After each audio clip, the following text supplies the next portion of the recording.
Okay friends, तो जो हमारा लास्ट डिस्कशन चल रहा था उसमें हम 7.1 के बारे में बात करके आ चुके थे और 7.1 के साथ साथ मैंने आपको ये बता दिया था कि एग्जैक्टली सप्लाई क्या होता है।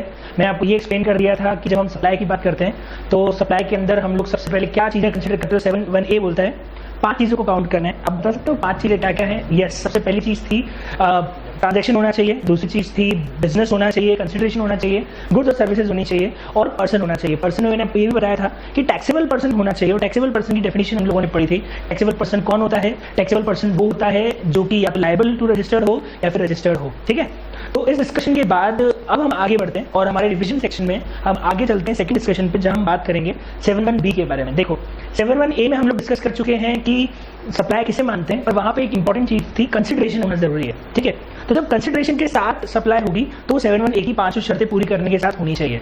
लेकिन 7.1 में एक ऐसी सर्विस या ऐसी ट्रांजेक्शन के बारे में बात की गई है जहां पे सरकार उसको सप्लाई तो मानना चाहती है लेकिन वो चीज अलग से लिख दी गई और वो क्या है? Import of services. क्या है? Import of services for consideration but with और विदाउट फर्दरेंस ऑफ बिजनेस। मतलब क्या बोला गया?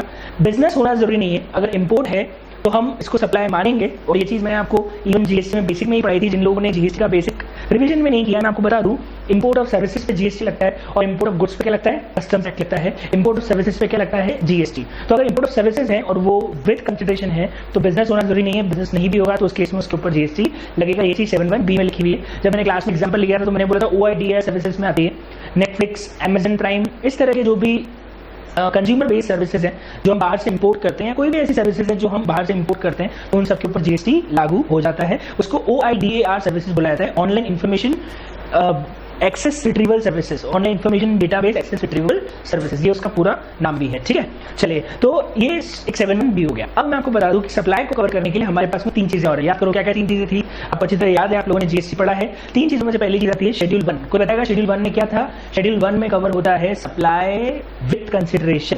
यस, सप्लाई विद नहीं, सप्लाई विद कंसिडरेशन 7.1 में हो गया। बताओ यहाँ पे क्या कवर होता है? यहाँ कवर होता है सप्लाई विदाउट कंसिडरेशन। तो अगर बिना कंसिडरेशन की सप्लाई होगी तो वहां वो कहाँ काउंट होगी? वो काउंट होगी 7.1 के अंदर, नहीं, शेड्यूल 1 के अंदर। तो अब शेड्यूल 1 में चलते हैं और शेड्यूल 1 के अंदर मैं आपको बता दूं 4 चीजें कवर होती है। जस्ट सेकंड, मैं नीचे लिखा हुआ होगा, शेड्यूल 1 के अंदर 4 चीजें कवर होती है।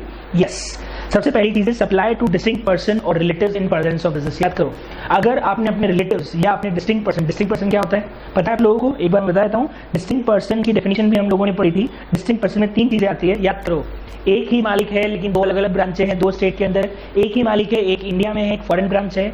एक ही मालिक है, एक ही स्टेट में ब्रांच है लेकिन अलग अलग बिजनेस प्लेस है, अलग अलग लोकेशन है और उसका सेपरेट जीएसटी नंबर लेना चाहे तो ले सकता है। याद आ रहा है आपको? तो मैंने बताया डिस्टिंक्ट पर्सन के अंदर 3 चीजें कवर होगी। एक सेम 2 अलग अलग स्टेट की 2 ब्रांचेस जिसका पैन नंबर 1 हो। फॉरेन और Indian branch of course cover होगी और साथ में इसमें कवर होगी 2 सेम स्टेट की अलग अलग ब्रांचेस जिसके लिए जीएसटी नंबर भी अलग अलग लिया गया हो। ठीक है, बहुत बढ़िया। इसके बाद याद करो, हमने रिलेटिव की डेफिनेशन भी पढ़ी थी, मैं एक बार एक्सप्लेन कर देता हूँ। नो रिलेशन, और याद करो मैं क्लास में इसको बहुत अच्छे से याद करवाया था। नो रिलेटिव्स कैसे याद रहेंगे? याद करो, पहला एक तो हो गया फैमिली रिलेशन। कलयुग है, फैमिली की डेफिनेशन बहुत छोटी है। क्या है? सिर्फ पति और पति, स्पाउस या बच्चे। लेकिन हाँ, dependent parents, dependent brother sisters भी इसमें कवर हो जाएंगे, डिपेंडेंट ग्रैंड पेरेंट्स भी इसमें कवर हो जाएंगे। Employee, director, company, sole distributor और साथ में था लीगल रिकग्नाइज्ड पार्टनर। लेकिन याद करो 4 आर्टिफिशियल रिलेशन थे। बताओ कौन कौन से 4 आर्टिफिशियल रिलेशनशिप थे? यस, पहला था एक का कंट्रोल दूसरे पे, दोनों का कंट्रोल तीसरे पे, तीसरे का कंट्रोल दोनों पे और चौथा था दोनों में तीसरे के पास में 25% से ज्यादा के वोटिंग राइट्स वाले शेयर है। अगर ये चीजें कवर होती है तो क्या माने जाएंगे? रिलेटिव्स। वापस बोल रहा हूँ, एक है ब्लड रिलेशन, 4 है लीगल रिलेशन और 4 है आर्टिफिशियल रिलेशन। ब्लड रिलेशन है फैमिली मेंबर की डेफिनेशन बहुत छोटी है। 4 है artificial legal relation, director of the company, employee, एक था लीगल रिकग्नाइज्ड पार्टनर, एक था सोल डिस्ट्रीब्यूटर। 4 हैं ऐसे जो आर्टिफिशियल है, एक का कंट्रोल दूसरे पे, दोनों का कंट्रोल तीसरे पे, तीसरे का कंट्रोल तीसरे कंट्रोल दोनों पे और एक और था तीसरे के पास में दोनों के 25% शेयर्स हैं तो वो रिलेटिव्स माने जाएंगे। बहुत बढ़िया। अब पहला सप्लाई विदाउट कंसिडरेशन वही है, क्या है? सप्लाई टू डिस्टिंक्ट पर्सन और रिलेटिव्स। लेकिन याद करो इसमें एक एम्प्लॉय वाला एग्जामिशन था। याद आ रहा है कितने का एग्जामिशन था? 50,000। मतलब अगर आप एम्प्लॉय को गिफ्ट कर रहे हो 50,000 रुपए तक का तो उसे सप्लाई नहीं मानेंगे।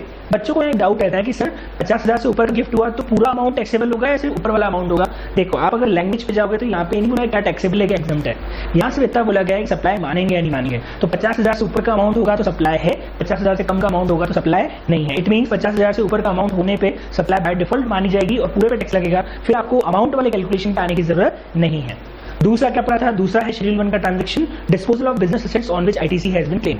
आगे जाके सेक्शन 18 सबसेक्शन 6 आप लोगों ने पढ़ा होगा, आप लोगों का जीएसटी हो चुका है, ऑफ कोर्स ये रिवीजन चल रहा है, तो आप लोगों ने 18 सबसेक्शन 6 पढ़ा होगा, वहां था डिस्पोजल ऑफ एसेट्स। अगर हमने एसेट्स बेची होती है या एसेट्स किसी को भी दी होती है तो याद करो 18 सेक्शन 6 बोलता है टैक्स लगेगा, और 18(6) बताता है टैक्स किस अमाउंट पे लगेगा, तो क्या टैक्स लगेगा? जी हाँ। तो दूसरा ट्रांजैक्शन है डिस्पोजल ऑफ एसेट्स, चाहे उसमें कंसिडरेशन हो या नहीं हो, टैक्स हमेशा लेवी होता है। तीसरा है प्रिंसिपल और एजेंट, ये मैंने क्लास में बहुत अच्छे से बताया था।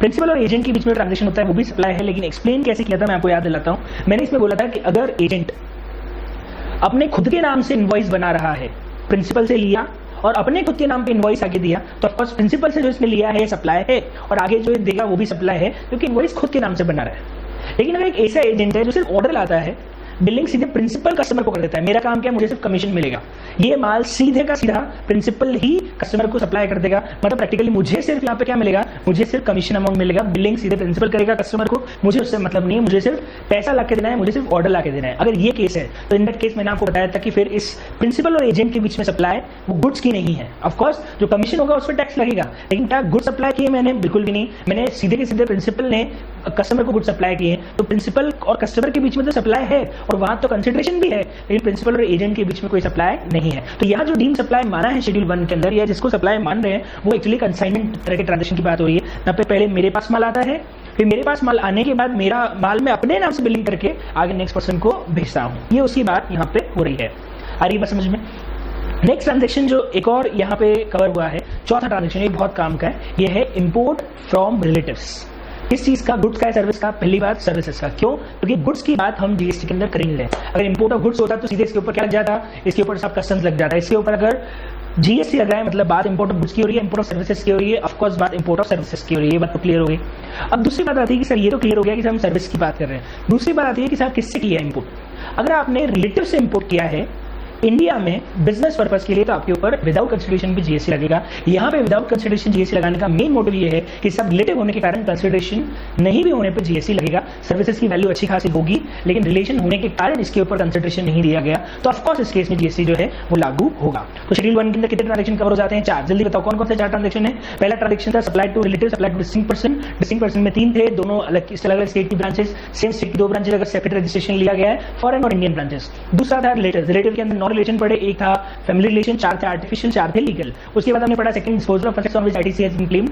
तीसरा हमने पढ़ा साहब अगर प्रिंसिपल एजेंट को सप्लाई कर रहा है, एजेंट खुद के नाम से इनवॉइस बना रहा है तो ये सप्लाई है। अगर एजेंट खुद के नाम से इनवॉइस ना बना के प्रिंसिपल के नाम से बिल भेज रहा है तो फिर वो प्रिंसिपल और एजेंट के बीच में सप्लाई नहीं है।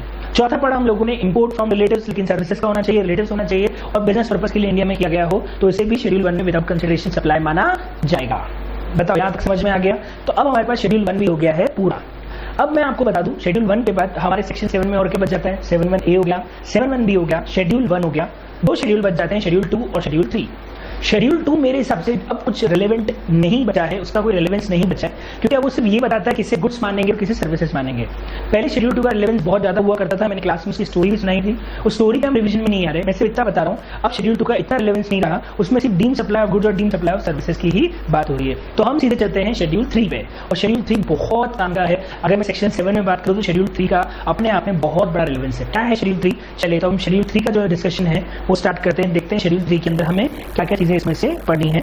बहुत काम की चीजें शेड्यूल नंबर 3। देखिए शेड्यूल 3 बात करता है ऐसे ट्रांजैक्शन जो सप्लाई है नहीं, basically negative list of supply की बात कहां की गई है? शेड्यूल 3 के अंदर। शेड्यूल 3 बात करता है नेगेटिव लिस्ट ऑफ सप्लाई के बारे में। तो अब सवाल ये है कि साहब शेड्यूल 3 में क्या क्या चीजें कवर होती है? सबसे पहले बता दूं शेड्यूल 3 में सबसे पहला ट्रांजैक्शन है एम्प्लॉयर एम्प्लॉय का।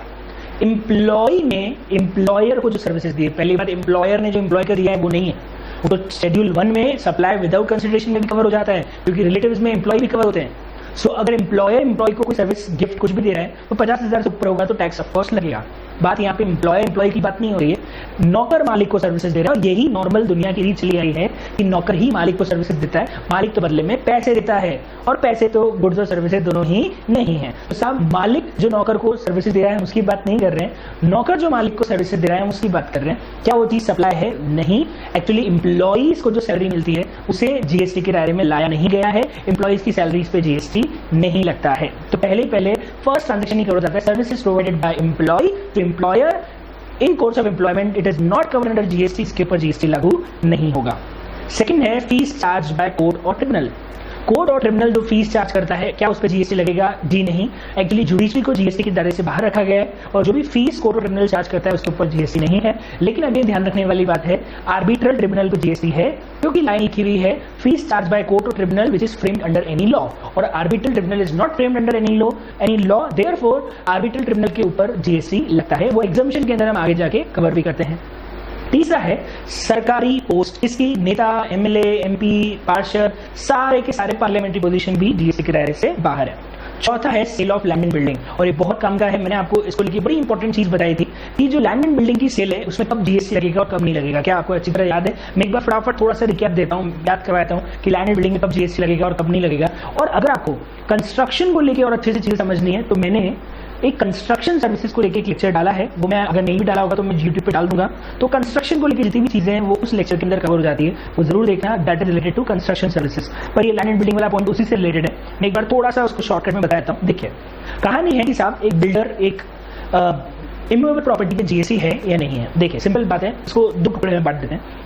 पहला तो ये कि साहब अगर हम एक जमीन की बात करें, क्या जमीन को सेल करने पे जीएसटी है?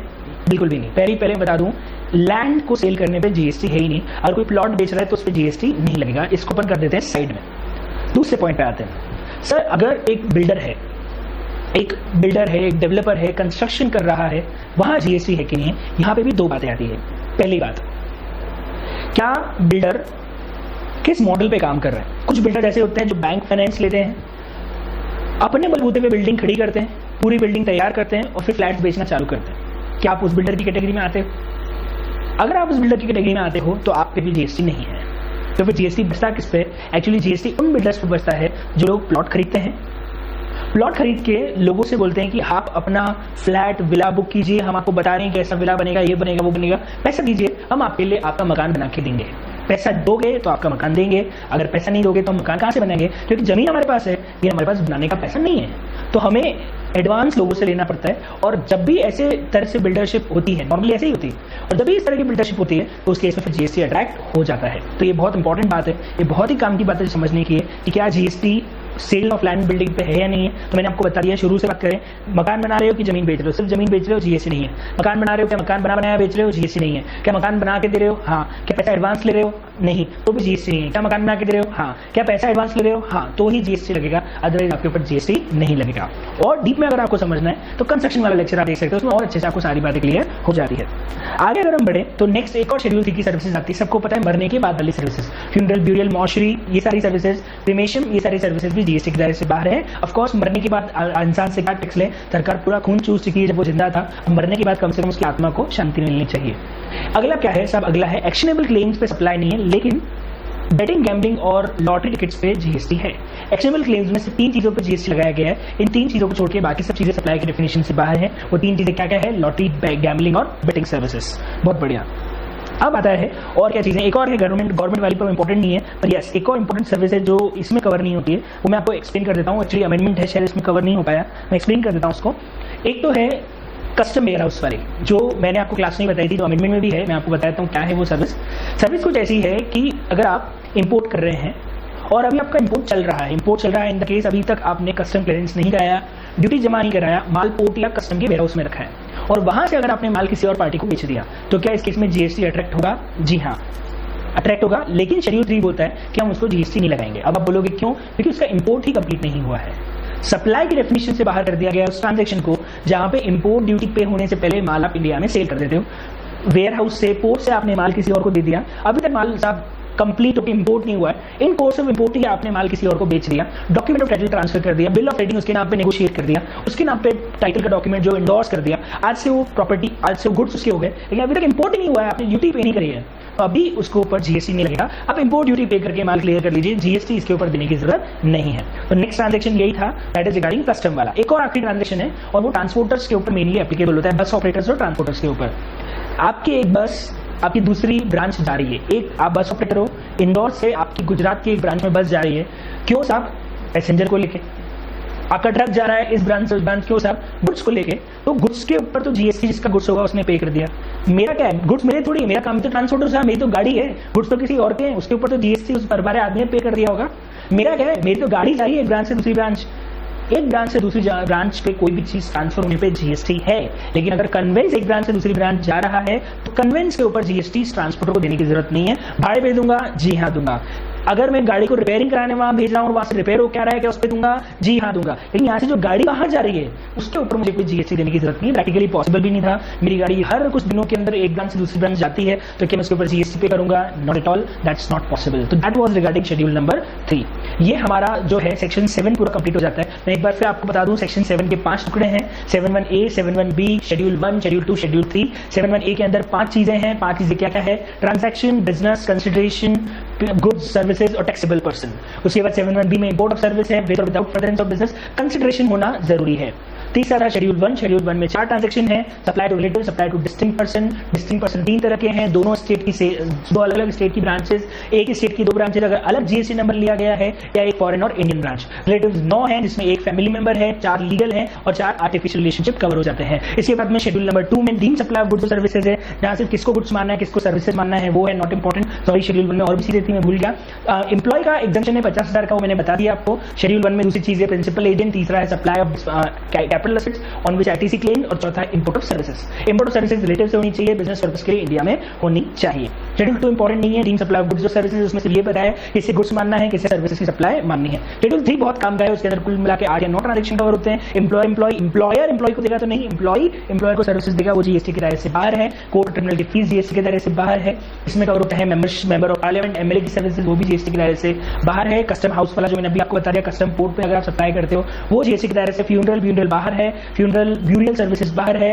लैंड और बिल्डिंग की सेल में मैंने आपको बता दिया है कि वो जीएसटी के दायरे से बाहर है, अनलेस आपने उसके ऊपर एडवांस में पैसा लिया हो और कंस्ट्रक्शन सर्विसेज दे रहे हो। उसके बाद मैंने आपको बताया कि सब एक्शनेबल क्लेम्स में बैटिंग, गैम्बलिंग और लॉटरी पे जीएसटी है, बाकी सब चीजें जीएसटी के दायरे से बाहर है। गवर्नमेंट की कुछ सर्विसेज है जो नोटिफाइड है, पर नोटिफाइड में अभी तक कुछ स्पेशल नोटिफिकेशन आया नहीं है। और फाइनली अगर ट्रांसपोर्टर या बस ऑपरेटर अपनी गाड़ियां एक ब्रांच से दूसरी ब्रांच भेज रहा है, ट्रांसफर ऑफ कन्वेंस है from one branch to another branch, even for repairing purpose or for transportation purposes, then उस केस में भी उन गाड़ियों के ऊपर सप्लाई पे जीएसटी नहीं लगेगा, वहां उसे जीएसटी के दायरे से बाहर कर दिया है। ये हमारा सेकंड पार्ट कवर हो जाता है रिवीजन का, जहां पे हमने बात की है रिगार्डिंग सप्लाई में सेक्शन 7 किस तरह से चल रहा है। मैं और फर्दर आगे लेक्चर अपलोड करता जाऊंगा, जहां हम सेक्शन 8, सेक्शन 9, सेक्शन 10 और बहुत सारी बातें और करेंगे। इस रिवीजन सीरीज में मैं आपको पेपर्स भी डिस्कस करूंगा, क्वेश्चन की प्रैक्टिस भी कराऊंगा। तो बस आप इस चैनल पे बने रहिएगा, मैं आगे से आगे जीएसटी के आपको और रिवीजन डालूंगा। आप और बच्चे को भी रिकमेंड कर सकते हो कि वो इस चैनल को ज्वाइन कर लें। मैं चाहता हूं कि ज्यादा से ज्यादा बच्चों को इस लॉकडाउन के फ्री टाइम का बेनिफिट जो है वो मिलना चाहिए, और नवंबर या दिसंबर अटेम्प्ट में आप लोग जीएसटी में बहुत अच्छा स्कोर करो। इस पर्पज से मैं सारे रिवीजन लेक्चर्स जो है वो अपलोड कर रहा हूं। ओके, नेक्स्ट लेक्चर में मिलते हैं।